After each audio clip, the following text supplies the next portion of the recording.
Well, hey, Hey, this is the bombastic 154th episode of Seddy Bimco Part 2, The Revenge. did you just learn that word bombastic? Yes, You've been dropping it a lot lately. because we're doing a tour of the 50 bombastic states, the United States. And we're down to like two left after We got this. two left. And This then is- we're going to do England as the withered husk that America crawled out of. This week from Kansas City, Missouri. So we're going to the state of Missouri. Yeah. The cool and the Kansas City. crazy. The cool and the crazy from 1958, 19 years before Star Wars changed the world.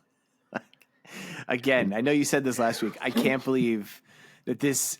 I know that Star Wars occurs in a galaxy far, far away, a time long, long ago. I can't believe that it's fucking 18 years difference between these two things. It's ridiculous. Well, we'll get to all that. Yeah, we will. We have an age-old question, George. Yeah, you have one. And so you don't interrupt me. Okay. The lollipop guy who welcomes Yeah, which guy? Dorothy. Yeah, I couldn't find his name. He's just called the green member. Do you have his name? He's a member of the Lollipop Guild. But you know his name?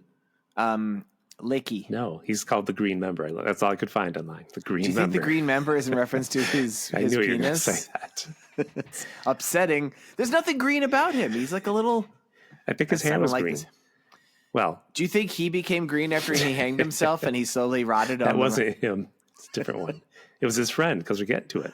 Oh, okay. Let's hear this joke, Tim. Yep. No, it's a question. Did the green member of the Lollipop Guild, the one who welcomed Dorothy, did he ever get revenge on his pal, Ojo the Unlucky, Who for died? convincing him to join the Lollipop Guild instead of joining the much more lucrative Lollipalooza Guild? Huh? Come on. Think of all the concerts you could have worked at. Yep. Or at least the Yellow Brick Road Layers Guild. That would have been more money, huh? It's Seddy Bimco Part 2, The Revenge. The show where we create revenge sequels that nobody wanted. But it is Seddy Bimco Part 2, if I can get out of the way. And I'm Tim. He's Tim Hamilton, cartoonist for The New Yorker. Cartoonist. Best-selling children's book illustrator. I'm George O'Connor. Yeah, you You're are. You're best-selling. You're both. You also Fahrenheit 451, right? All right. Yeah. Tim did a really brave version of Fahrenheit 451. Those of you who are interested in reading it, because he actually advocated for the firemen and the burning of books. Yes. It's a It's stream very version. popular in the current version of America. Yes. Yes. That's the one that And sells a lot you today. actually received a text saying that you were on Jeopardy, and you got it from our current president, didn't you? Oh, no. Not that Yeah, one. and it was in all caps, and it said, "I have the best words. I have the best." It was in super caps. Super caps. Yes, he can only use them. Oh wow! Anyway. Lucky guy. Yeah, that's us. We draw cartoons. And then we talk about this movie and create some revenge sequels. Yep. Talk And about Playboy magazine, maybe Star Wars. You do. Don't put the stuff you talk about incessantly in my mouth. I talk about other stuff. I have a wider variety of interests than you do. But I do want to talk to you and the listeners. Like, this is, I can't believe we're at the end of this thing almost. Oof. This grand experiment where I thought it would just be a good idea. Like, it'll be like a year-long enterprise, 50 states, 50 things. Is a year 50 weeks, George? It's 52 weeks, Tim, but I knew we'd take 2 weeks off. That being said, we did other states. Territories? Territories. We did Washington, D.C. I think we did the Virgin Islands. I think there's at least one other that we did, too. You did something with Kevin Cablasto, occasional co-host. Guam. That's a territory. Guam. You did Guam. Okay, I wasn't sure which one. So, and it's just also 50 is just a lot. Yes. It's Little just a did we lot. know that by the end of this, we'd be saying, our country, tis of thee. It's very appropriate that we're doing the 50 states at the end of our country. Yes, at the end of our country. We'll see what finishes first, the United States of America or the Seddy 50 Bimco. Nifty tour of the United States of Seddy Bimco. Yeah. But now, today we did Missouri, which was a state we straight up skipped once before because we were going vaguely alphabetical because we couldn't find any movies. But Tim, you did find a movie. Yes. See, I'm so happy. I get in a bad mood when I got to watch an hour, 40-minute movie. But this movie's like hour, 10 minutes. This movie was an Perfect. hour and a half, Tim. No. Yeah, it was. You found a wrong version. I saw hour, 15 minutes. That's what I saw. I saw an hour and a half. So I had 15 extra minutes. But let's not get into the movie yet. 'Cause first, let's do some facts about Missouri. Tim, I'm going to start. Missouri, it's the 24th state, joined the Union in 1821. Has a population of approximately 6,245,000 people, less people than live in the city of New York. So Manhattan, screw you, Missouri. Yeah. A person who lives in Missouri, it actually, I always like to say what they call them. Like, it's weird. If they are a male, they're called a Mr. Sorry. If they're a married woman, they're called a Mrs. Sorry. And if they're a single woman, they're just called a Missourian. If it was a dinosaur, it was a Missourian, right? Mrs. like a Sorry. Saurus. Yeah. And if it's a person who's unapologetic, it's a Miss Fuck you. I'm not apologizing for nothing. Get it? Sorry. Yeah. Yes.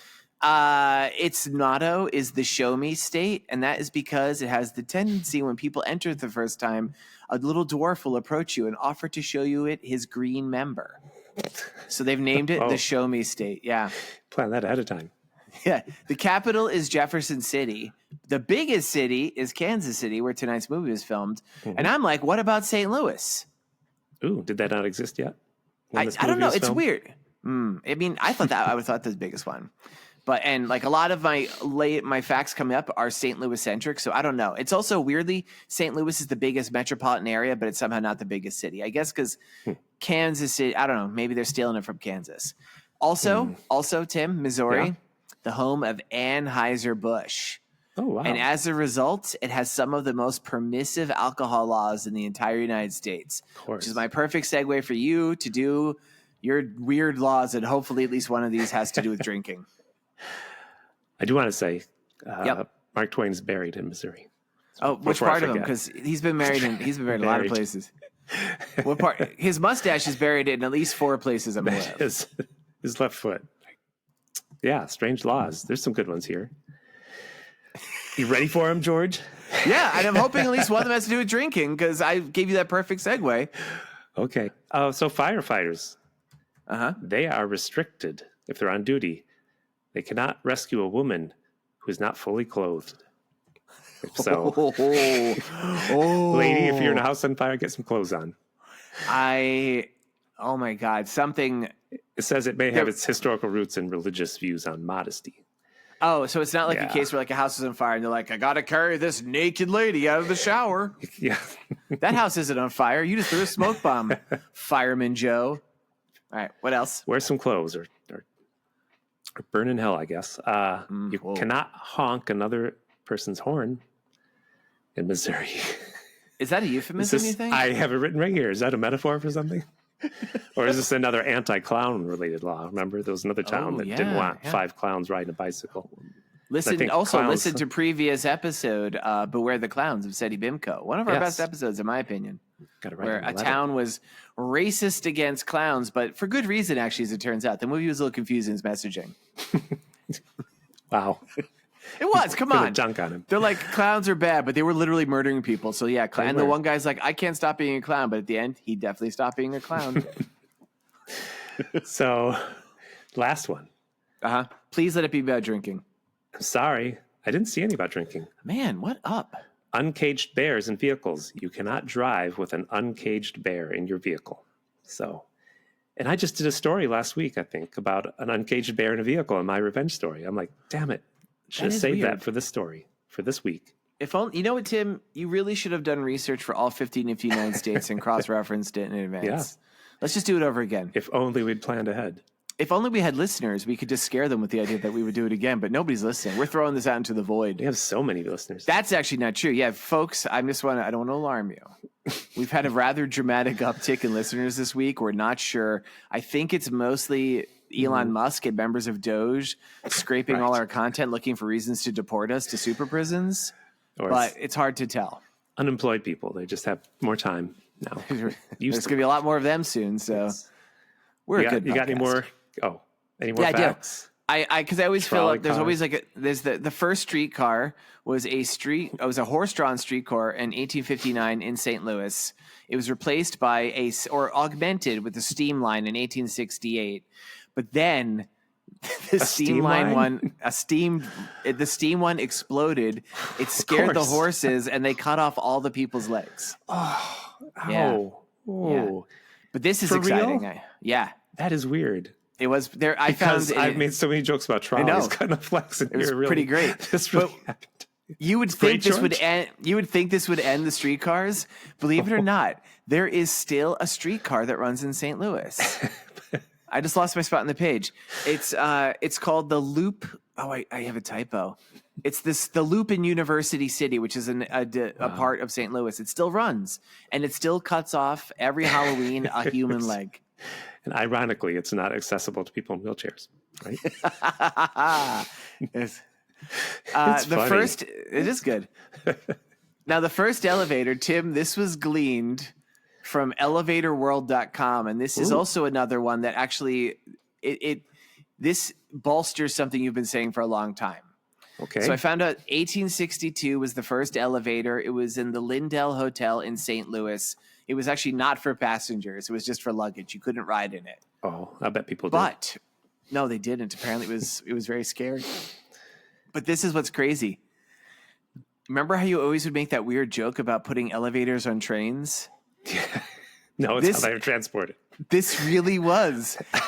First off, I can't believe I never discovered this website before now. Elevatorworld.com is just filled with information about the history of elevators. Wow. And it's really funny. Just a cursory glimpse over this revealed a lot of the information I've researched at other sources. But they do mention that elevators were all built in the East Coast, mainly in like the New York area, and shipped out west on trains. I'm like, holy fuck. So Tim, this is like two of your weirdest little predilections that you say over and over again were coming true in this episode. I think you need to move to Missouri. I do. Missouri, Maybe I actually did one that. What's it called again? The elevator. Oh, elevatorworld.com. Elevatorworld.com. Visit them today. At Needle Drop Records. And the final bit of information I have is I always finish up with the cryptid creature there. Tim, have you ever heard of Momo the Monster? No, never. Momo the Monster. Stands for Missouri Monster. Got it. Momo, yep. And it's essentially a Bigfoot, but I cut and paste this from the Momo the Monster website. Alleged witnesses describe the creature as a large bipedal humanoid with a pumpkin-sized head covered in dark fur that emits a putrid odor. Wow. That could also be you, Tim. Yes, it is. Zing. Do you know there was a Six Flags, Missouri that actually had a roller coaster named after the Momo the Monster for years? I did not. I didn't either. Did it close down? Six Flags? It did. It's only 6 million people in the state. That's actually a very good point. Yeah. I don't know if the Six Flags closed down or the roller coaster or maybe a combination of the both. Were you ever at a Six Flags? Yes. Okay, me too. There was the Six Flags in New Jersey. Great Adventure was the Six Flags, was it not? That I don't know. I didn't go that one. I went to the one in New York State somewhere. There was one in New York State? Six Flags? Pretty sure. Unless I'm thinking of a different amusement park. Are you thinking of Adventureland? No. This was the 80s. Because Great Adventure is the one that's like, it's in New Jersey, but it's pretty close to the Anyway, I'm not going anywhere with this. Nah. It's just, nah. I never got sick on a ride. Nothing ever bad happened there. Nope. It was the only time I was ever sick on a ride was at Six Flags, New Jersey. They had a rotor, one of those things that spun around really quickly. Yeah. And my friend, we were sticking to the wall as it spun. And my friend looks at me and he holds his fist up and swings it down into my belly. Oh, but it had the force of the gravity. I guess he thought it'd be funny. Were you like kids, 8? Yeah. Oh, you're 21, probably. No, I was in high school. This was high school.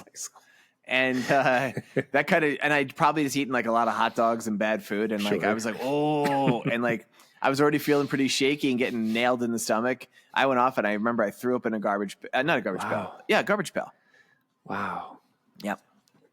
Teenagers, he was probably aiming for your balls. I wonder how much quicker you would have thrown up if he'd hit you in the balls. If he hit me in the balls, I probably exploded.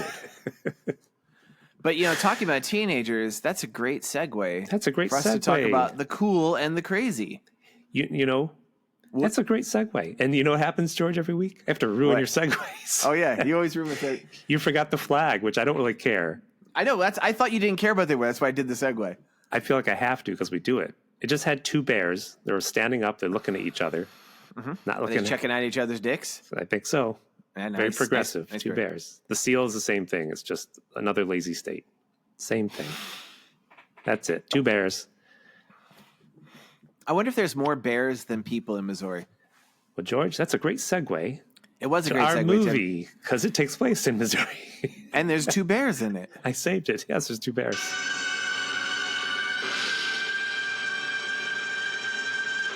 All right. Ooh. Ooh. I picked it, so I do the synopsis, right? Yep, please do. Well, it's 1958, and this cool kid named Benny comes to town and gets the kids hooked on marijuana. That's pretty much the plot. Yeah. This movie stinks. Can I just talk through the opening part though? Sure. Saw some girls' ankles, right? We see some girls' ankles. We see these kids walking to a pretty bleak looking school.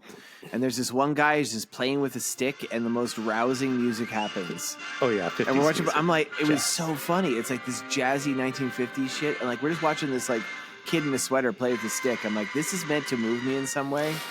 And the titles come up, The Cool and the Crazy. And he walks into the school where he was apparently a student. And this guy he's so old. Yeah. I actually started doing the ages of the actors because I was so outraged at how old they were. Like, he looks like Lou Reed, doesn't he?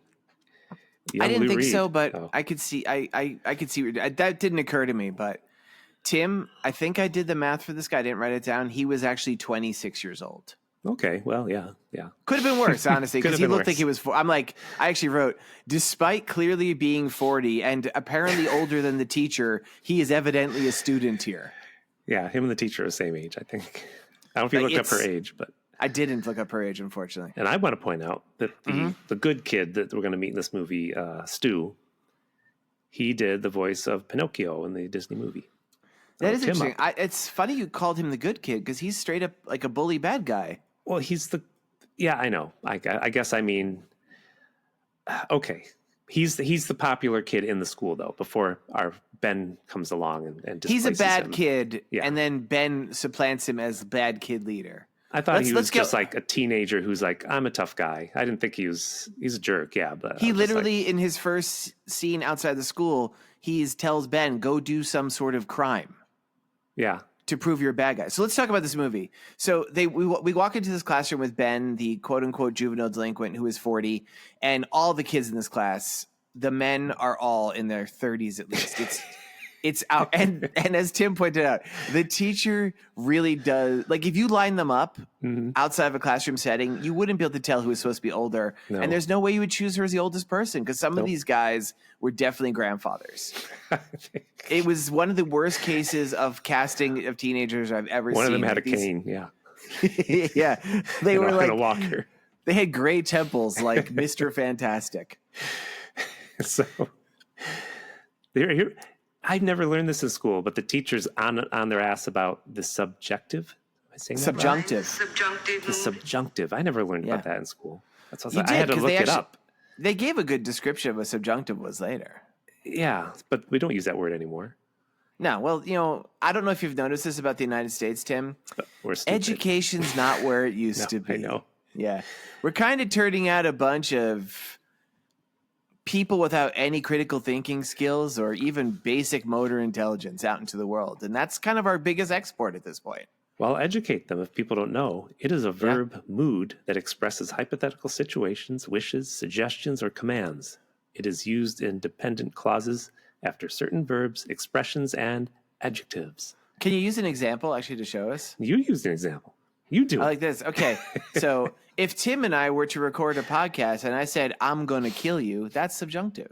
Okay. Yeah. Again, that hypothetical kid that listens to us for these reports, racking up another F. Right. So she is trying to make the kids say subjunctive, and the kids are all being, and when I say kids, understand, I'm talking about a room full of 40-year-olds, are all being like big jerks and stuff. And she keeps Benny, the new guy. Also, these kids, quote unquote kids, they don't talk like kids. They sound like fucking gangsters. Yeah. And not like cool gangsters. They sound like the sort of gangster that might call up Seddy Bimco on his 150th episode. Yes. They sound like the characters from the background of like a Scorsese film. And when Ben shows up, we seem to know he's from another school and been kicked out of the school, and he's being like trying to be the biggest jerk because the kids are like, he's trying to be a tough guy. And the teacher says, we get some exposition. The teacher keeps him after. She's like, I know your problems with reform school. and you don't need to be that way. And he asked her out for a beer, and she goes, "Get out of my sight." I know. I was like, Even though ooh. I'm like, that's actually very age appropriate. It is.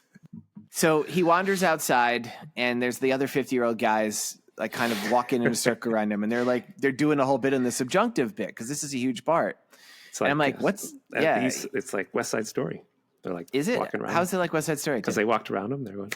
Is that really part of West Side Story? Yeah. Were they snapping their fingers? Did have Officer you ever seen a Krupke musical?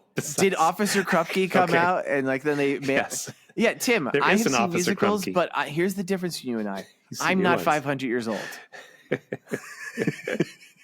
So they're circling him, and he's trying to walk, and he's ignoring them. They're like, "Hey, we like you. You're stupid." And then one of them drops his books. He's like, "Hey, you made me drop my books." And they push him over. They do a pretty good move where they somehow get his arm between his legs, so he's giving himself a wedgie with his own arm. Yeah. And they throw him into a wall, and they rip his sweater.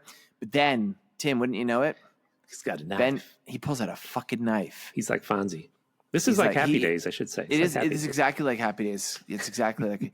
And then there's a jukebox, and he hits it, and it starts playing music. And then he goes and meets Joni and Chachi. And then Mork shows up from a different planet. Mark shows up. Yep. And then Laverne and Shirley, and then Archie Bunker. Hey, Wrong why network. not? Yeah, Wrong I don't universe. know. I don't know, Tim. So anyway, CBS. they're impressed by him pulling a knife, and they invite him to go get a soda after school because I don't know much about 50s slang, but I think that's slang for let's have sex. Yes. But then he just They walks go- away. They're like, "Hey, where you going? Hey, school's that way." He's like, "Hey, I'm out of here." Hey. And then he goes. You do meets their with this- voices good. Thank you. I actually, Tim. That's what they Do you sounded think like. people realize that's actually just audio from the movie? Yeah, I think so. Yeah.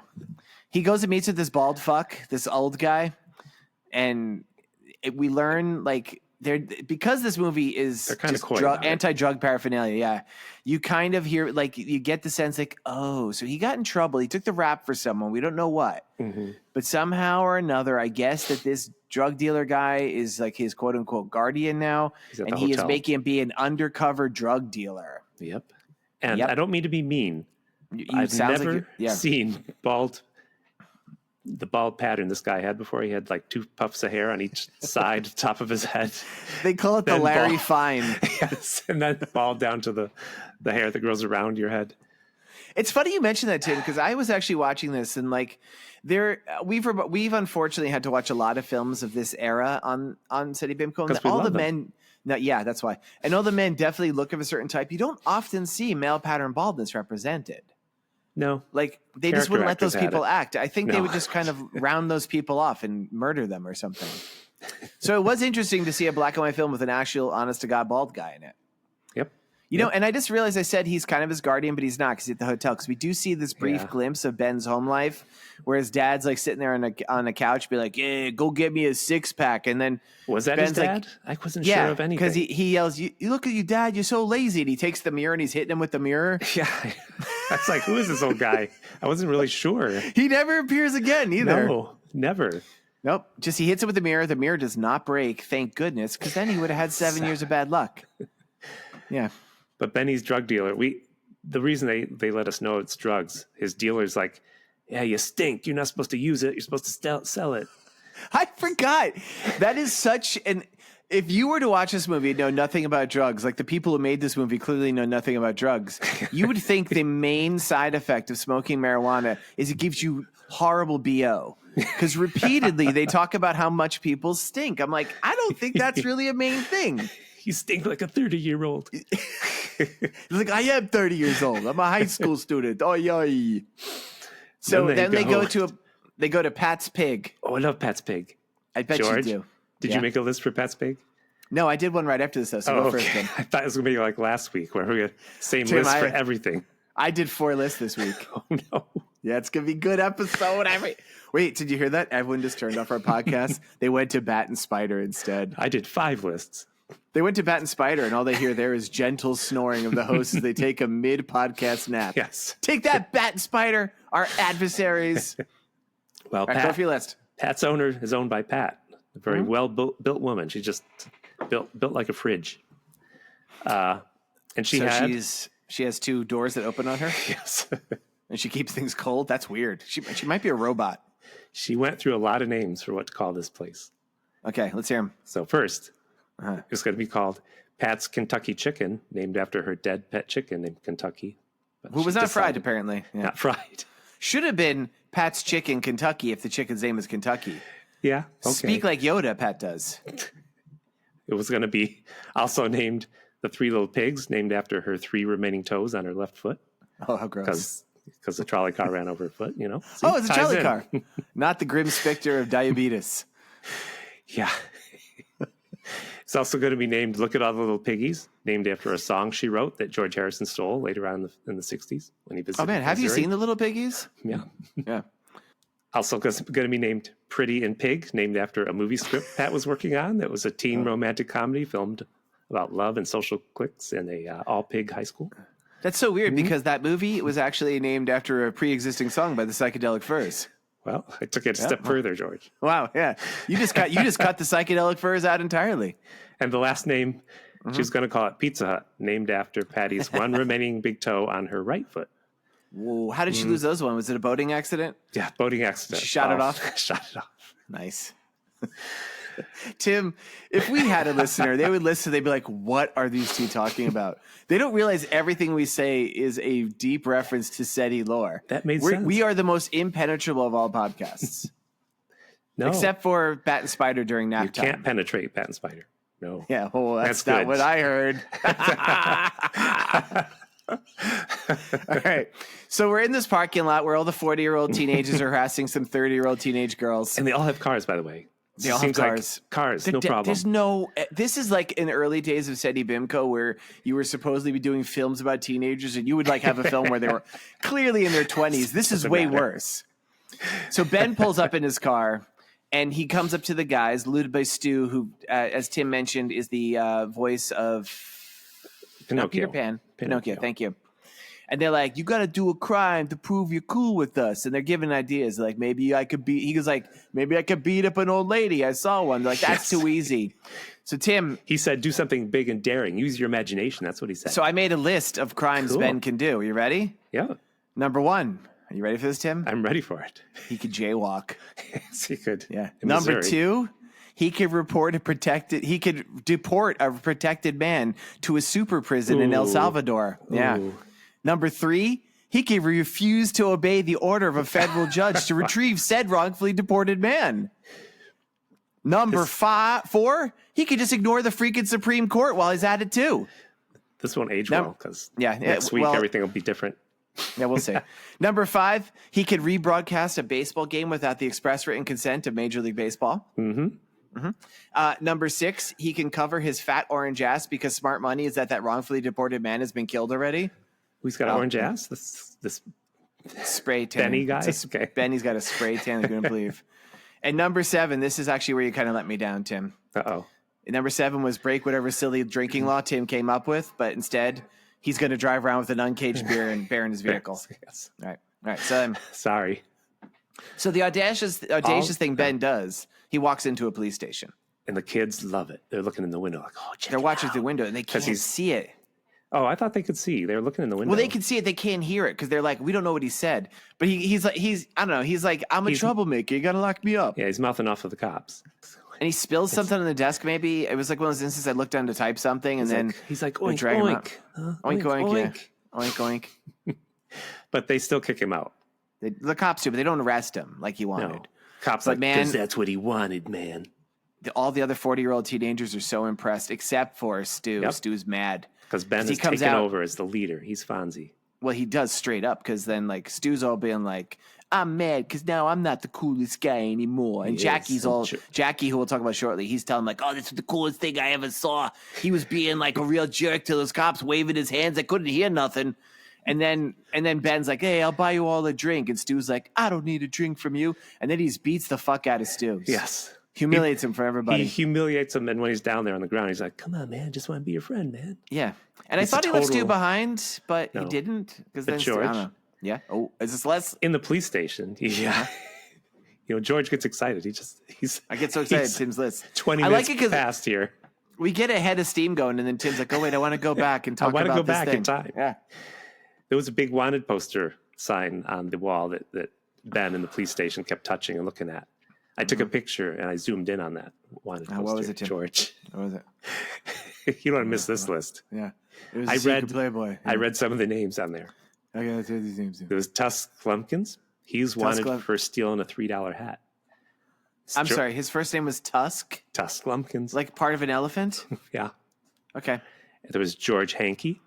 He's wanted for stealing a $4 hat, George. There was Samuel Edwards. He's wanted for having an uncaged bear in his cigarette truck who ate someone's $5 hat.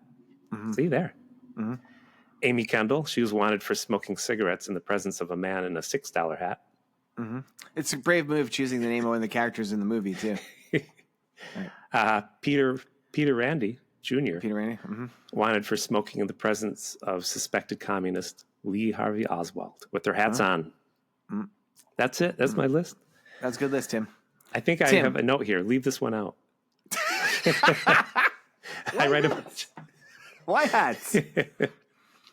Because when the cops come to visit them later, remember? Oh, there is that line about the $3 hat. Weird detail to fixate on, though, Tim.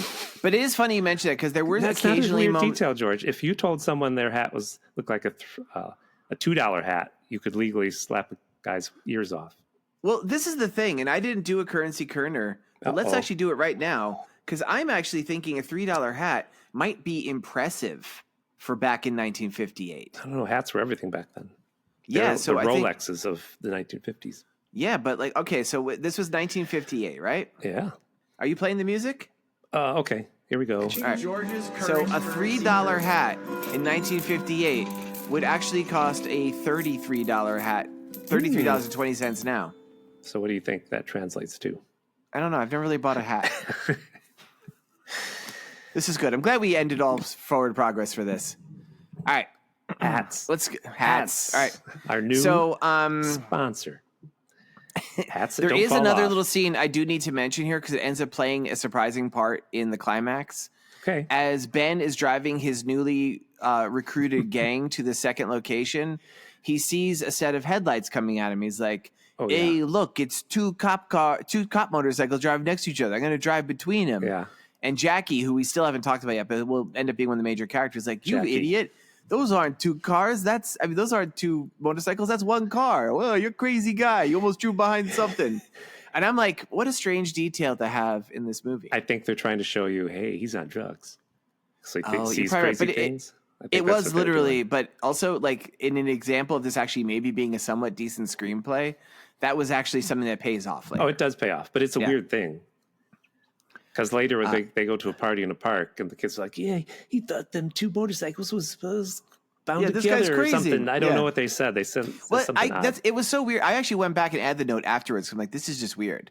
Yeah. So they're hanging out there, and then all the guys are like, there's this one guy who I think is maybe Cookie, but I hadn't identified who he's with. He's Cookie, like, Jackie, Benny. I'm sad because nobody likes me, and there's all this shit. I saw that. But Stu's there, who I thought was up behind, and Ben comes up to him. They have this heart to heart, and Ben's like, "Hey, man, I just want us to really be friends. I'm going to give you some of this cigarette," and he hands him a cigarette. Mm-hmm. And Stu soaks it and goes, "Oh." No, he sniffs it, but you never see them smoke in this movie. Oh, is that true? Yeah. Oh, okay, that's interesting. He goes, "Oh." His back is to us when he does smoke it. And he's like coughing. Ah, okay. But then Ben goes, "There's less nicotine, more of that other stuff." Tim? What's the other stuff, George? I have a list of other stuff in that cigarette. All right. I have one later. Yay. All right. So other stuff in the cigarette. 1, tar. So much tar. Ooh. Number 2, little bits of fiberglass too. Number 3, hey, why not add some formaldehyde too? Nice. Number 4, a splash of zesty south of the border flavor. Number 5, shredded pieces of the U.S. Constitution. Nice. Yep. Nifty. Yeah. It went back in time. Number 6, an entire human finger. Ooh. And number 7, other things in that cigarette. A wee little bit of dookie. No asbestos? No asbestos. Yeah. I could have kept, honestly, I had called up a list of horrible things in cigarettes, and even I had forgotten how many there were. Like, I could have made an entire list of horrible things actually in cigarettes, and people would be like, "Oh, that's pretty dark." It's like, yep. Yeah. Yeah. And you're doing fingers and I'm doing toes. That's the theme of the week. Yep. Yeah. Tim likes feet. New segment, people. We're going to have a theme every week. We won't know what it is until halfway through the episode. And we're like, huh. So now Ben is more cool than Stu, and Jackie loves him. And does that happen now? No. Because first they go, well, Jackie, he's been loving him the whole time, but they go to this jazz club and they're like dancing the Lindsay or something. Stu, because they need some broads. Yeah, that's what they say. They need some broads, yeah. I will mention a rare appearance in a black and white film of people in color being the band playing that. Of course. And also I thought it was interesting, the drummer was singing. Separate. He was like a black Phil Collins. They stayed on the stage, George. White people stayed in the audience. That's true. Except for that white kid that ran on stage playing guitar. And then he's like, your kids will love this. He says Chuck Berry. And like the other guy called his cousin Chuck Berry. Yes. And then Biff was out in the parking lot and like dung got dropped on him. He's like, "Doh." White people invented that music. Yep. Well, nobody invented it. It's just a weird time paradox. Anyway. Yes. So we see Stu. Now Stu smoked that cigarette, I guess. Oh, and he's a nutcase. He's saying like, I gotta crawl into the woodwork, and he can't stay upright. His head just keeps banging on the table and stuff. And I don't know, some weird shit happens. Fight breaks out. He dances with a street sign. Puts his jacket on. It's funny. He brings in a bus stop sign, yeah, and he says to it, cheats on him with coat rack. Gonna shove my joke in there. Anyway. Well, I wrote what they actually had him saying because this is how people react when they smoke marijuana. He thinks the bus stop is a person. He's dancing with it. He's kind of kissing it. He goes, "You're cold. You're hard. I love you. You don't step on me. Everyone steps on me." And Tim, that's what you say to your madam, right? Yes. Take that. I pay her to step on me. Come on, George. That's right. Yep. But there was a fight breaks out. There's this really weird scene where Jackie, who we really haven't mentioned yet, but Jackie, he's the one that was speaking very highly of Ben and that got Stu upset. Jackie is definitely 40 years old. Yes. He has a nose that has been broken dozens of times. He's so old. He's the most pathetic character because he's like, he just falls in love with Ben. He's so cool. He's just so desperate for friends. Yeah. And then like there's that weird scene where he takes his knife and he cuts the cord to a phone that a woman's on. She's going to call the police because they're starting to fight in the dance hall. That's what happened. Yeah. That's what happened. He puts the string to his ear and says, "I want to listen." It's very creepy. I want to listen. Yeah. He's very creepy. He's got a knife too. And he has a knife. But somehow he gets knocked out in the fight or something. And I don't know if it's the same woman because I'll be honest, Tim, every fucking woman in the 50s looked exactly the same. I can't tell them apart. But she helps him up and she's like, "Let me help you up, Jackie." He's like, "Wait, how you know that name?" She's like, my name. She's like, "I was in math class with you last year." Yep. And he goes, "Oh, I'm still in that class." And I'm like, wait, maybe this explains why he is a 40-year-old man. He just keeps going to class over and over graduate. Again. So he's talking to the girl, right? He loves her. And so he misses it when Ben gets the rest of the guys high with his weird cigarettes. Because Stu is really out of it, and he like stumbles down the steps like Jerry Lewis, and he's walking down the street, and I think Jackie's like, "Oh, but Ben's really cool. I'm going to go with him. Forget about Stu." Yeah. Like Stu stumbles away.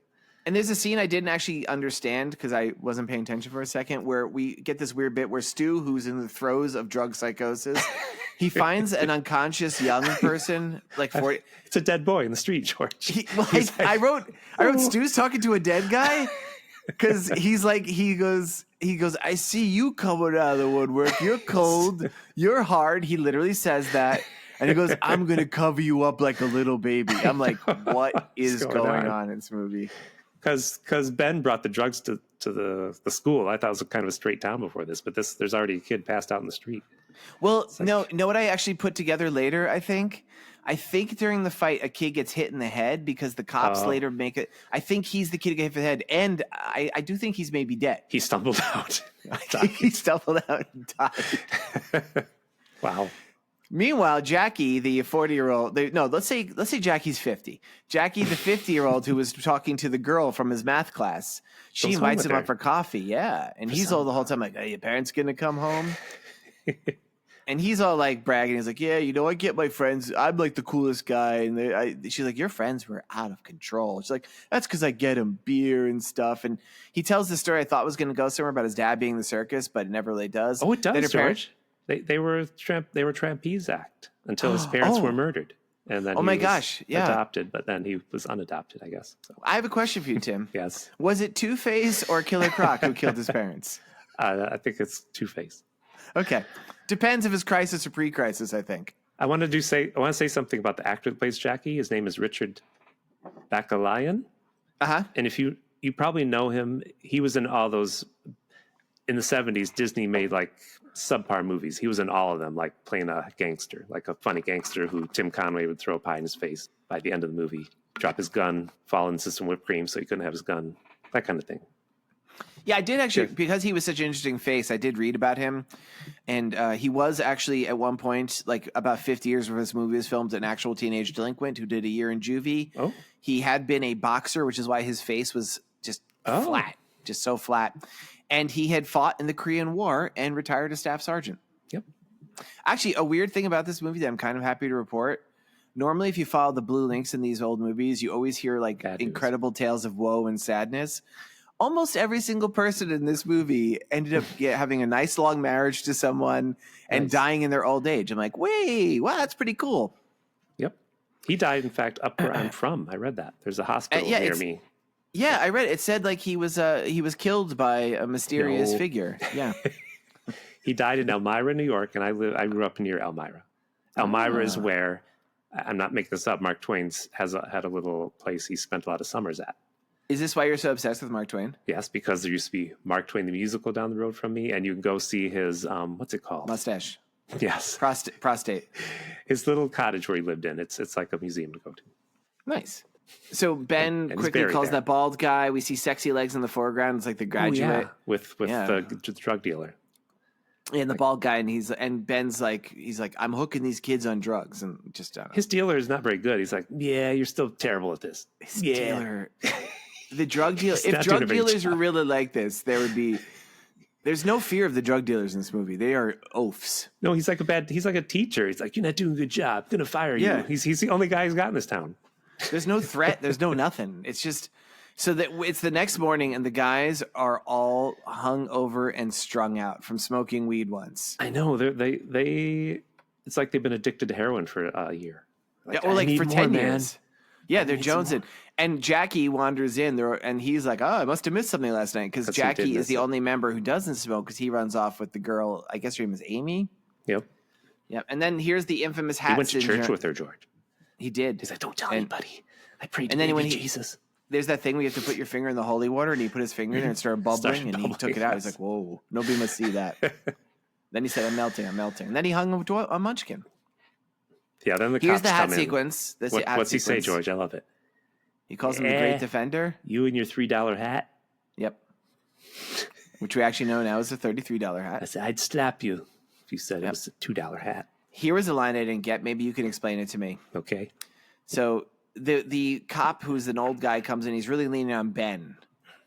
And he's like, I hear you kids like to dance because of the fight at the dance the night before. I understand and Ben's like, who told you that? And he says, a fly with little blue wings. Yeah, the blue fairy that made Pinocchio a real boy, George. The blue fairy. And that kind of makes sense. It doesn't really, because that's almost certainly not what they're going for. As he turned to the camera and goes, wink. That one guy did the voice of Pinocchio.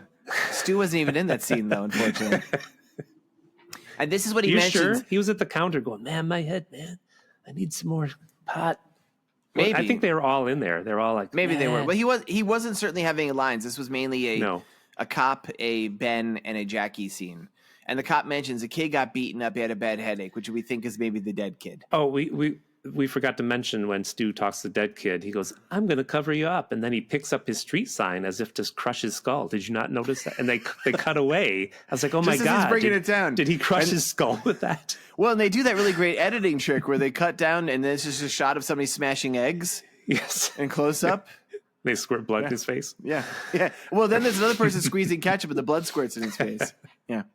He wasn't dead. He just got beaten up. And they're like, yeah, I guess he wasn't dead. And the cop basically threatens him with death penalty, describing how nowadays I know. It was that was a message.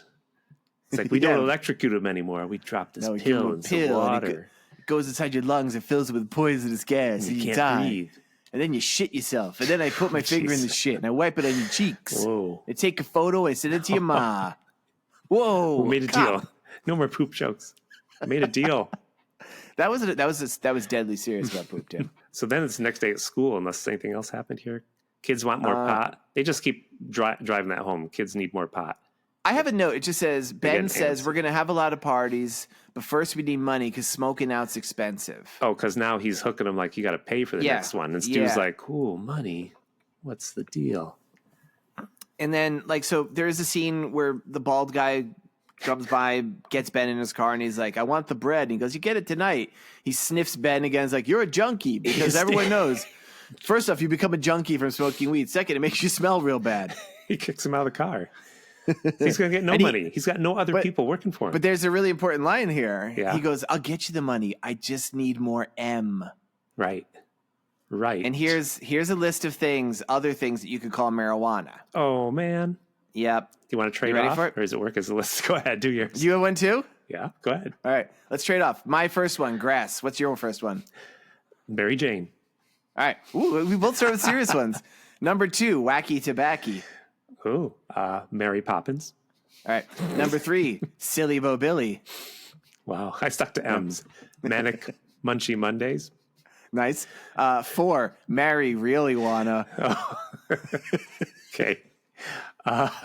Moody Blows.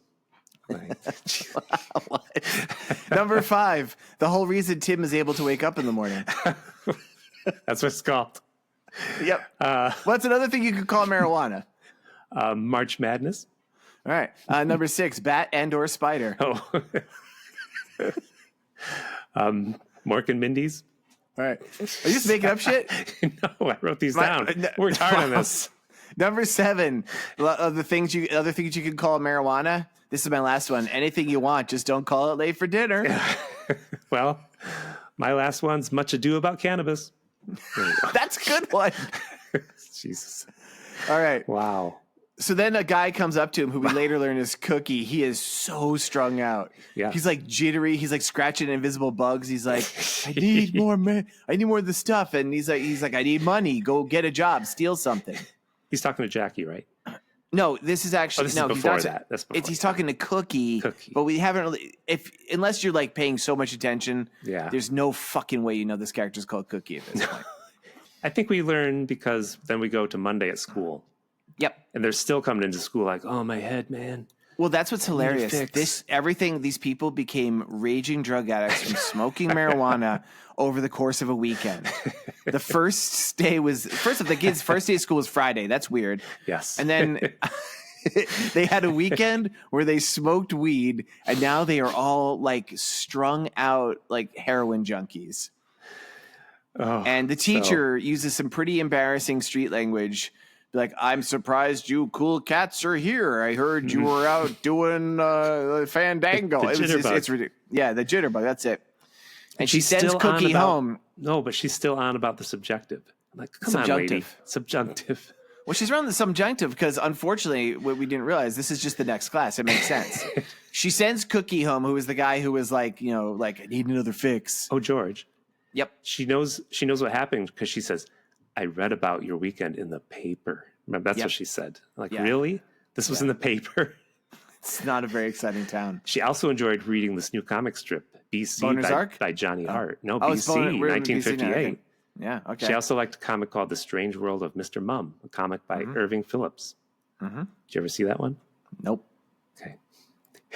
It's a silent strip, George. Mr. Mum watches odd tableaus.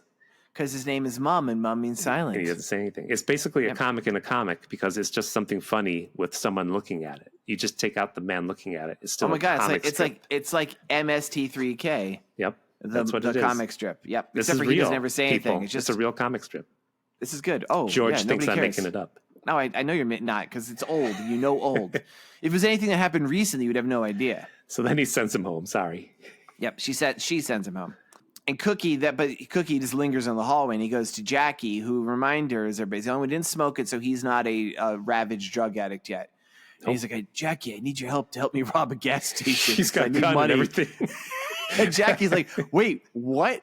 Jackie's like, hold on, I got a better idea, because we should have mentioned this. When he had gone into the house of Amy, the girl that he picked up at the dance, he had seen this little like porcelain statue. She's like, it's an antique. He's like, it's probably worth $1 million. Yes, so So he goes, because Jackie is a good guy, kind of, he goes to Amy's house. And he loves Benny. He thinks Benny's great, by the way. And yeah, but at this point, he's not doing it. He's just helping. He's helping Cookie. Yeah. Yeah. And he steals this antique thing he saw, and he shows up at Pat's Pig House, wherever it's called, and he's carrying the statue, and Stu sees it, and Stu's like, what's the statue? And he's throwing it around, like doing keep away, and of course the statue breaks. And out comes her uncle's ashes, right? Uncle's ashes spill on the floor. They snort it because they're drug addicts. Now, Amy, of course, arrives just in time to see this break. There is what is the most amazing sissy boy slap fight I've ever seen. Where like Jackie just gets humiliated. He gets pummeled by Stu in like a sissy boy slap fight way, and then Amy sees all this. She runs outside, and Jackie picks us up and cries. Like, I'm sorry. Can I buy you a soda? And she goes, Jackie, you're a liar and a thief and a senior citizen. And she leaves him. Go take your grab your walker and get out of here. And so then the guys are all flipping out because Ben still hasn't showed up with the M, and because this is a scene I didn't get at all. Okay. Because Ben's at home listening to like a music box. It's showing us Ben does have a little bit of like he takes out a music box and listens to it. Like, oh, Ben, he's human. He had a life. I guess somewhere. okay, and because then his mom, or some woman who we've never seen and we never will see, she's off camera. She's like, Ben, someone's here to see you. It's the cops. They grab him. They drag him to the station. Yep. And it turns out they're interrogating him. Turns out Cookie tried to rob that gas station. He got shot. He's dead. Yep.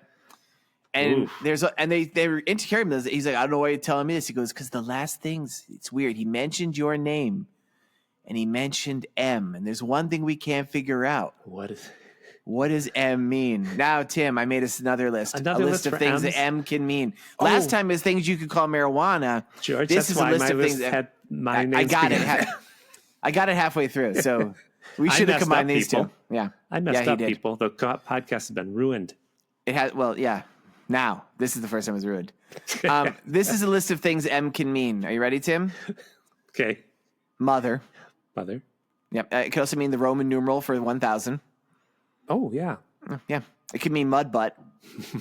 No more poop jokes. It could mean mangina. Yeah. It could mean the magical Mr. Mistopheles. Nice. Any fans of cats out there? Oh, yeah. It could mean Mr. Macho. Man. It could stand for good. And the last thing M can mean, Tim, welcome back to the podcast, Maud. Nice. You won't right? believe this. Maud is in my list, but I just left it out. Yeah. You also, listeners at home, want to mention, if you're a longtime listener, you know that this was basically a Maud podcast. This is kind of before I was on, but earlier today in texting, Tim brought up Maud. What happens in texting stays in texting. He also confessed to being the Zodiac Killer. I have another M. And for voting for Donald Trump. Yeah, so what's the other M? Madness Reefers. Madness. Oh, good. Oh, I see what you did there. So did you ever see Reefer and Madness? I meant to ask. Yeah, I think they actually did an MST3K of it, MST Science Theater. So I think I watched it with that. I remember seeing it and thinking, people said it was so funny and watched it. I'm like, I'm bored. They're just acting like crazy people. I'm just bored. I will say you could show me this movie and I would think it was Reefer Madness. They're basically the same thing. Except that one was ridiculous, just boring. Oh, this hasn't been ridiculous yet. You're right. So the cops let him go, they go. The cop goes to the other cop. He goes, I know that M doesn't stand for mother. And they pan in. It stands for marijuana. And like at the hour mark of the movie, we finally get someone to say I think the other cop is like, ooh, he looks like, oh, what? What? Marijuana? That's that drug that you smoke at once. It turns you into a heroin addict. So then Jackie shows up asking Ben. Oh yeah, they're tailing him, and Ben's getting kind of shaky because if you notice, he smells bad, which means he's an addict of marijuana, or he's old. He's also 50. Jackie, who is also 50, shows up asking Ben for money to replace the antique. Ben beats up Jackie because everybody beats up Jackie. Because he thinks blames he him told for the cops. Yeah. You told the cops. Jackie's still so pathetic. He's like, come on, be my friend. And he says, I had to steal the thing. I need the money for Cookie. Yeah. And he's like, Cookie's dead. And he throws a joint on Jackie. And Jackie goes, oh, dear God. and then the cops tell Ben as he leaves there, and he drives to the hotel, the bald fuck. And like, it's so obvious the cops are tailing him. Ben is bad. And he's like, he goes in, he's talking to the bald fuck, and he's having a breakdown. He's singing London Bridge is falling down for some reason. And this dealer, like, you're crazy, man. but he still wants to help him. Does he? I feel like in real life, if you are fucking over your drug dealer to the way that this guy is fucking him over, he's going to either beat the shit out of you or kill you or both. Yeah. And he's like, I want to help you. I want to help you. And then Ben just pulls out his knife and ornately stabs him, kills the bald guy. Yes. No woman there then. We heard her voice and saw her legs once, so I don't know if there was really a woman there. Honestly, because we also only hear her voice, Ben's mom, I think the bald guy is having sex with Ben's mom. I think so. I thought there was no woman there. That's where I was going. Oh, maybe it's the dad putting on a voice. It's like Psycho, yeah. Oh, Psycho. No, the drug dealer. The drug dealer. Oh, but no, the drug dealer, unless the drug dealer had detachable legs, they were clearly in the foreground. He was in the background before. He was wearing a towel over his bottom half, though, so maybe he did have That's why I was like, legs. where's the woman? Why is he in a towel alone? Because he was attached to his centaur He was body. reading that new magazine, Playboy, George. Oh, who was the guy? Who was the Playboy? I didn't do it this week. Sorry. Okay. I didn't do that segment, people. All right. It's his favorite segment. I actually didn't write any more notes because I liked what it said on this one site that I reviewed. Maybe it was it was so much funnier than what I would have said that I'll just read it after you recap the rest of the film. Yeah. Should I just read it? Oh, if you want to. I thought you were gonna. Okay. I can't stop you, George. Then in a melodramatic in a dramatic, and in quotes they put, or melodramatic finale, Ben ends up killing the pusher for more marijuana, only to find that there is none, and ultimately gets his just desserts in a fiery car wreck. But then George, go on. I thought that you were done. Sorry. No. He does pick up needles and envelopes in there. So I thought it was like, oh, heroin? Yeah, remember I that? didn't get. I saw him pick up envelopes, and I thought I didn't see needles. I saw a okay, so needle. I guess it is heroin. Okay, but this ties into what you said at the beginning, because then he sees cars coming, and it's like 2 motorcycles, man. And the car, we should mention, the car has Jackie, Amy, who is Jackie's kind of girlfriend, Stu, and the cop in it. And they're driving, and Ben is shooting the other way. It's night now, and he sees the headlights. He's like, I'll drive between these 2 motorcycles. I think, doesn't Jackie say, oh, he thinks it's 2 motorcycles, man? He does. And then I'm like, oh my God. And I went back and wrote that bit, because like, that was actually important. At the last second, he veers off the side of the road, climbs over, goes down such a big embankment, boom, boom, boom, explodes. Of course. And then, and dies, presumably. And the cop's like, you watch him burn up and sizzle. That's this is what the cop says. Oh, this is the obligatory moralizing segment. That's what he said, George. I did it. He does say that. And he says, is this what you call kicks? Sooner or later, if you don't wise up, you're going to wind up like this, one way or the other. And then the movie abruptly ends. Yay. It's all I need, George. An hour. It's a good one. Tim, mine was definitely an hour and a half. You are a liar. Now we have the part of the show where Tim and George talk about how this movie is like Star Wars and Labyrinth. So how's this movie like Star Wars? How is it like Star Wars, Tim? At the end, when Ben crashed his car and it burst into flames like we just said. It was just like a tauntaun. Sadly, his Uncle Owen and Aunt Beru were locked in the trunk. And when they opened it up, they were just burnt to a crisp back there. And all their blue milk was spilt with them. Yes. Yep. And then the cop said, this sand people don't use blasters. I don't know. He said something like that. These blast points are too accurate for sand people. That's right. Only Imperial stormtroopers have such accuracy. See, you know it. Yeah, I know. And I know don't. Star Wars better than you, but you're the one who always mentions it. You know one scene about some sort of exhaust port thing. I don't want to overwatch it. Yeah, you haven't done that. So I always like to counter Tim's obsessive mentioning of Star Wars. I always like to compare it to 1986 masterpiece Labyrinth. And a lot of people don't realize this, but the entirety of the movie Labyrinth is actually a thinly veiled metaphor for Jim Henson's crippling addiction to M. Ooh. M in this case stands for Muppets. Muppets. Yeah. Good one. All right. You shot it in my brain. Should I do revenge? Wherever you are, wherever you're hiding, don't find me. Revenge. If I let you go first, are you going to say that Ben survived the crash only to be inspired to become a test pilot and flies into space with Reed Richards and his last name is Ben Grimm? No, you know what's funny? I did almost do one where he was somehow the uncle of Peter Parker, though. Wow. I did something different. You want to hear it? You go first. Go ahead. Okay, so Jackie is ostensibly, you wouldn't expect it because, let me mentioned, start the music. Oh, yeah. There we go. So Jackie ends up kind of becoming the hero of this. Like, you know, Stu, like, he sees the error of his ways. He goes and joins this band that's forming in Liverpool called the Beatles. But due to the things that happen in this movie, he ends up getting a brain aneurysm and unfortunately dies before they become famous. It's really dark. Wow. But Jackie never kind of recovers from this. Like, we do learn he's like the closest thing this movie has to a character with a heart of gold because he stole from Amy, but it was to, help Cookie, and then Cookie died. So Jackie, we don't really realize this in the movie because they kind of gloss over it, but there's an evil necromancer that lives on the edge of town. Okay, let's see. Jackie goes to this evil necromancer and he's like, I've done some bad things. I need to make penance with these people. I need you to bring my friend Cookie back to life. Oh, no. Yeah, and the evil necromancer is like, okay, I'll do this. And he does some arcane spells. Yeah. Does he call it Ghost Avengers? I don't know what that is. He counts a la peanut butter. He does all this stuff, and he resurrects Cookie.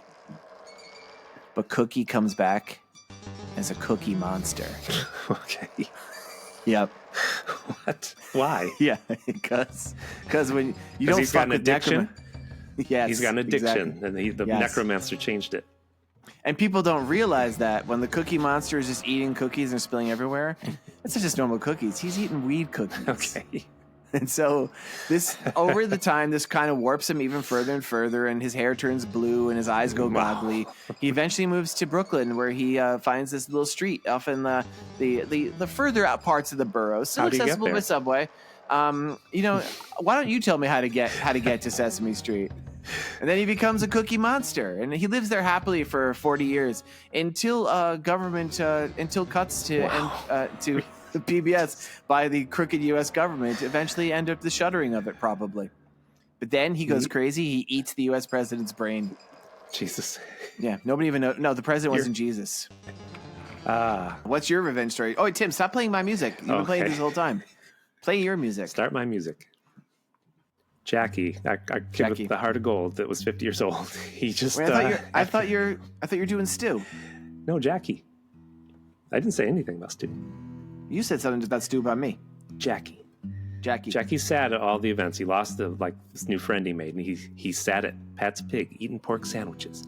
The owner of Pat's Pig was a large, well-built woman, like I told you. She'd been in World War II as a nurse. She saw men like Jackie. They're never the same after their pals were killed in war. She said, I've seen them blown up or burnt up, just like your pal Ben, she said to Jackie. And Jackie's like, well, he wasn't my pal. He was just using me to gain people's trust so he could sell them the wacky weed, the way out Willie, the whiz bang juice. Whoa. I sure wish I could get revenge on him now, but he's dead. And Patty serves him up some bacon and ham hocks with pork gravy. Mm-hmm. And told this him is Patty, who is built like a refrigerator. Yes. And told him about the time she was stuck on a small island in the Pacific during World War II with some soldiers. She was a nurse in the war. They were surrounded by Japanese with no fresh water, no food, just the 12 of them, all alone except all those wild hogs. So they would hunt these wild hogs and keep them in a cage until it was time to slaughter them. Mm-hmm. Patty said, she told Jackie, and she would name all of them. And she'd name them Stu and Cookie and Mikey, and she'd become their pals. And when it came time to kill them so they could eat them, she would wash them and give them a kiss before I twisted their neck and killed them real quick, because I'm real strong like. So then we would... Because she's built like a refrigerator. She is. Yeah, she keeps things cold. And then they would feast on bacon and pork loins and even the pig's feet. And that's where I learned to cook pigs. And with that, Patty gave Jackie a nice pork sandwich, even though he still hadn't finished his bacon. I'm beginning to suspect that she's feeding him people. But, Patty said, the thing about this island and its wild hogs was the pigs had ghosts. And I saw them running about at night. Ghost pigs? Yes. And they screamed my name, Patty, Patty, and scream and ask why I pretended to be their friend when I was just biding my time to slaughter and eat them. And even worse, I saw that those pigs were telling the other soldiers about how I was stealing the fresh water and the drugs and the clean underwear for myself and keeping it and hoarding it. And those ghost pigs were ratting me out, Jackie, yeah? Is this the island that the sorceress Circe lives on in the Odyssey, and these are actually sailors turned into humans? Maybe. Okay. Maybe. Just wondering. All right. Those ghost pigs were ratting me out, Jackie. And Jackie's mouth is full, so he's like... Do that again. That's good. I had only one course of action. I had to kill all those GIs. I couldn't have them ratting me out, telling how I was hoarding supplies because I would be in a military prison. Mm-hmm. There was only 11 of them, but I was a there cook. was 12? No, it was 12 because of her. She and the other 11. Oh, she was the 12th. Okay, I'm sorry. So I'm the cook, so what did I do? I just poisoned them. I don't know where this is going. I Killed also all want to those point out, GIs. as per usual, your revenge story has not even a tangential relation to any event in the story. We're talking about a character who didn't actually appear, Patty, She's the there. owner of Pat's Pigs, Yes. who She's a great character, George. doesn't So appear on camera. There's no reason to assume she exists. Instead, we're hearing this amazingly long story, which I'm afraid is going to whittle down from 12 into 1 at the same speed it's been going. No, she killed them all at once, George. Okay, thank goodness. And Jackie was getting nervous at this point. He tried to leave, but he was feeling sluggish because of all the meat Patty was serving him. So The poisoned meat. Patty continues. So Ben thinks you ratted him out to the police, so you should be ready for his ghost to be coming around at night telling all your friends about how you steal drugs and you steal clean underwear from your friends. And Jackie's like, well, I don't do that. What are you talking about? And Patty's like, shh, quiet. You need to do what I did for yourself, Jackie. Ben's burned up ghost will come back to haunt you. He'll tell your girlfriend and your parents all about the drawings you do of Supergirl with her clothes off. And Supergirl, she appeared in 1958. Oh, yeah, because that would have been before She-Hulk. That's who you would draw, right? Yes. I was a Red Sonja. Folks, let me interrupt this interminable story to say if you were somebody who would draw certain comic book characters with their clothes off, why not write to us and tell us at Seddy Bimco at gmail.com. Do it. Do it. And so Patty's like, shh, quiet. You can't get revenge on ghosts, Jackie. You just have to silence the people that ghosts can contact. In fact, recently I've seen those ghost hogs roaming the streets of Kansas City, Missouri. They followed me here. They're telling all the kids about my crimes. And I can tell you right now, it's not the pot that's making all your friends feel sick the way they were. It's me. I've been slowly poisoning you all so the pigs can't tell you about all my crimes. But when you die, I'll blame it on all the dope you've been taking. And then Jackie falls over in his plate of cold cuts, all dead. And Jackie, Do his bowels release? Yep. Jackie calls an ambulance to come help because these kids have overdosed on drugs. And the camera closes in on Jackie's dead head, and we hear the sirens. Wait, That's she it. doesn't wave at the camera and go, that's all, folks? She did that too. She jumped back in front. It's called The Cool and the Dead. Wow, that was quite a walk, Tim. It's 4 My minutes. legs are sore Wow. and tired. But it's a story, George. Was It's a it? story constructed out Was of it? ghosts. She went nuts. Constructed- She had to Yep. kill all the people so the ghosts don't rat her out. Yes. That's sad, George. It was sad. It was a very sad story. If you want a podcast with nothing but me telling stories, write us at Seddy Bimco with the E at the end. What if we do get tons of response? I will happily bow out of the podcast if we get a lot of email from that. You got to tell us what part you like, people. We'll cut out the parts that are bad. Like when we mentioned Bat and Spider, that part is obviously very bad. All right. Do we have letters? When I checked earlier, we didn't. And I refreshed the email. I don't know what you meant last week. I just refreshed the email. I don't refresh the whole computer. There's no letters. No, it's just funny that you think like somehow we're going to there's only like an hour a week that we record. You always act like we're maybe going to get mail during this time. We could. Like, no, we're not. It happened If once. you checked once in the day, it's probably good. So we're down to the last two. You pick Yep. one, and then I pick one. And what's left? There's Vermont and Louisiana. Yeah, and unfortunately, I'd already called Louisiana, so I was forced to do Louisiana. So there's a little bit of a story to tell with this. I have been trying to uncover the fourth Jack Wise film. I befriended him on LinkedIn. I sent a letter to one of his heirs. Wow, if that's him. If that's, I mean, it's him, but I don't think it's him. You know what I'm saying? I think it's him, but I don't think he's ever been on there. I sent a letter to his daughter. Like, nothing ever came of it. Then I found out about another filmmaker from Louisiana. Like a friend of mine, like had filmed a movie with this guy. He did this movie that looked amazingly terrible. I was like, oh, this is perfect. It even has a Wikipedia, but it is not available anywhere. Oh. And I wrote to this guy trying to buy a DVD from me. He has not yet responded. So instead, what's his name? Yes, we shall curse I'm his not name. I'm not going to say because I hope eventually he gets in touch with us. Okay. Instead, I'm suggesting something a little audacious here, Tim. Now, to peel back the curtain, folks, you may not know this at home. We are almost at Tim's birthday. And so Tim and I will be seeing each other in person right now before we do our next recording session. So I am going to be doing a little bit of a handoff to Tim. Oof, where I own the actual Blu-rays to several Jack Weiss films. Okay. And on those films is contained some supplementary material where there is a Jack Weiss interview. I chose a film, but I also want us to cover the patron saint of Louisiana, Jack Weiss, the auteur behind Mardi Gras Massacre and Death Brings Roses. And what was the last one? Oh, Crypt of Dark Secrets. That was the first one. 3 of our finest episodes of Seddy Bimco. Probably the most fun experience I've ever had in this. Our gradual descent into first hating him and then loving him. Yeah. So we're going to do a little bit of just an interview, like a review of an interview with Jack Weiss, but it's not enough material. That's it? No. So there's also going to be the movie. It was filmed in Louisiana. Oh, no. The St. Francisville Experiment. Okay. Available in YouTube.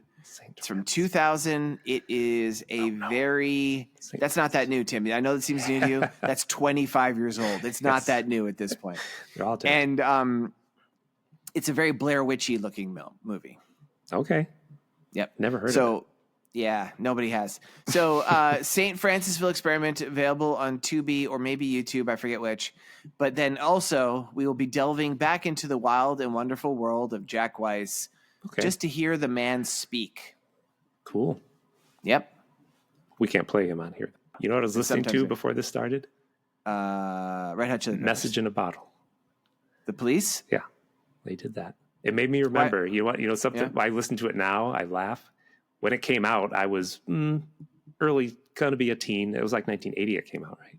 I was young. I think it's funny you pretend you were only going to be between 1980. But I heard the song, and then I listened to the lyrics. And for those of you who never heard the song, you're sending a SOS and a message because you're lonely. And then Sting woke up one morning and the 100 million bottles were on the shore. And I remember being a little kid going, oh, yeah, everybody's lonely. Wow, Sting.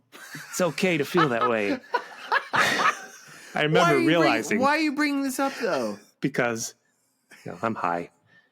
That's what I watched. I remember that. Whenever I hear that song, I remember love when you bring up as a kid going, oh, my, that's right. We're all lonely. I will confess, I don't think I've ever listened to the lyrics that closely. I could picture the 100 million bottles washed up on the shore. I always liked the way 100 million sounded, but I never really listened to it. Because they wrote back to Sting, all the lonely people. All the lonely people. Oh, look at all the lonely people. The Beatles started that. All the lonely Beatles people. did. They were the first lonely people. Mm-hmm. Yep. Before that, everyone was just everyone's like, get out of my face. I'm so sick of you. They were lonely. So we're a good podcast. You know who else is lonely? Bat and Spider. Should we end this? Wow. We should end it. All right, everybody. Don't give up. All right. Don't give up. Don't give up the fight. So long. Bye, everybody.